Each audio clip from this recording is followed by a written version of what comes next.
C'est une marque mondialement connue, une institution. En Europe, c'est le plus grand parc d'attractions. À 30 km à l'est de la capitale, Disneyland Paris attire chaque année 15 millions de visiteurs.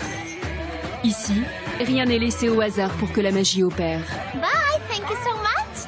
L'idée, c'est d'avoir une baguette magique et d'essayer de rendre tout ce qu'on peut toucher le plus beau possible. Nous allons vous emmener dans des endroits tenus secrets et jamais montrés au public. Nous verrons aussi que la rigueur et l'exigence à l'américaine sont parfois poussées à l'extrême. 22 ans après son inauguration, quelles sont également les retombées économiques pour la région Île-de-France? Il était une fois les coulisses d'un empire florissant, mais vous allez le voir, le monde de Disney n'est pas toujours si merveilleux. Parade centrale, paradin, copie l'ouverture. La magie Disney en parade. C'est le moment que tous les visiteurs attendent lorsqu'ils viennent à Disney. Voir les héros de leurs dessins animés préférés en chair et en costume. Les spectateurs n'y voient que du feu, mais en coulisses, l'ambiance est loin d'être détendue. L'organisation est quasi militaire. Il y a une vitesse et il y a des distances à respecter entre chaque char et performeur. La météo n'est pas au beau fixe ce jour-là.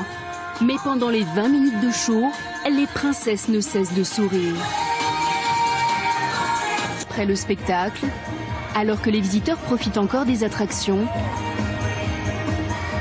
Mathieu Rosé, lui, est en famille avant d'aller travailler. Oh, on va faire dodo. Mathieu est agent de sécurité la nuit à Disney. Cri de peur des enfants, comme la petite fille. Ouais. Il y a rencontré son épouse et toute leur vie tourne autour du parc. Bonne nuit. Disney, c'est un peu le centre névralgique de beaucoup de choses parce qu'on habite à côté de Disney. Nous, on travaille tous les deux à Disney.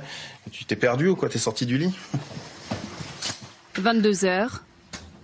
Mathieu part de chez lui pour prendre son service. Au même moment, le parc se vide peu à peu de ses visiteurs. Certains, il est minuit passé. Tout le monde dort, ou presque. On va se faire un petit tour. Nous retrouvons Mathieu, l'agent de sécurité. Comme chaque soir, il fait sa ronde dans le parc. Et contrairement à ce que l'on pourrait croire, il n'est pas le seul à travailler. La nuit, 300 salariés s'affairent à entretenir le site. S'assurer que tout se passe bien, toutes les activités sont conformes. Le parc est ouvert 7 jours sur 7 toute l'année. La nuit est donc le seul moment pour initier des travaux à l'abri des regards. Mais ce soir-là, tout ne se passe pas comme prévu pour les ouvriers. Ça va? On est en train de chercher une fuite. Ah, il y a une fuite. Vous l'avez trouvée ou? Là, on va la chercher là. Bon, ok. Bon, bah bon courage. Merci.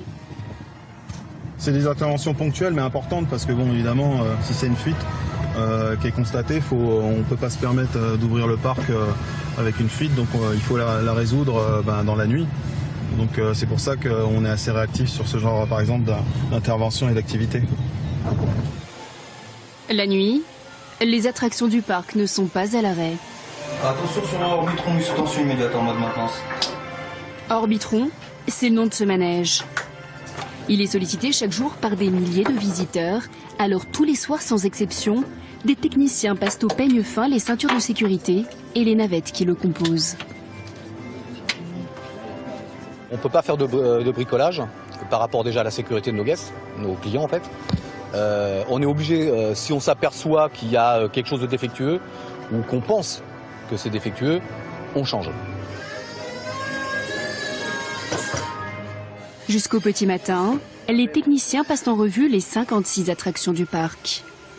Depuis son inauguration, aucun accident grave n'est à déplorer. Mais Disney la nuit, ce n'est pas que de la maintenance. Des perruquières prennent le relais pour chouchouter une à une les figurines que les visiteurs viendront admirer dans quelques heures.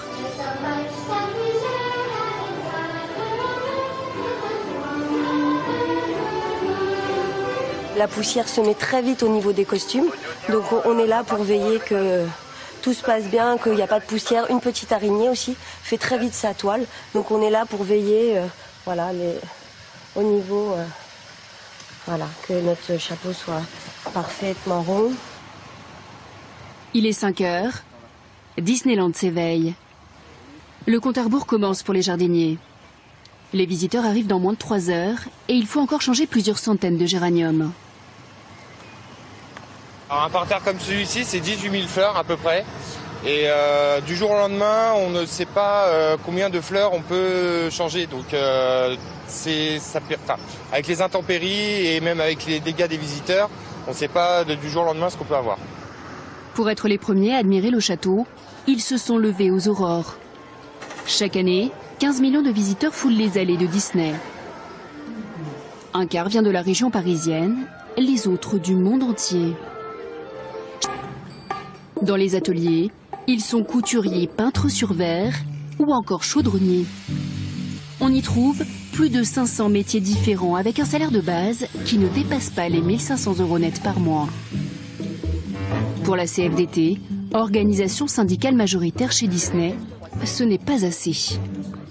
Des salaires pas féeriques, des horaires décalés, c'est le prix à payer pour avoir la sécurité de l'emploi.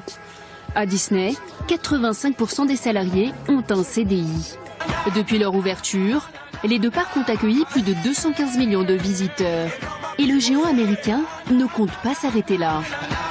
Pour attirer de nouveaux consommateurs et les inciter à revenir, un 3e parc est en projet à Marne-la-Vallée.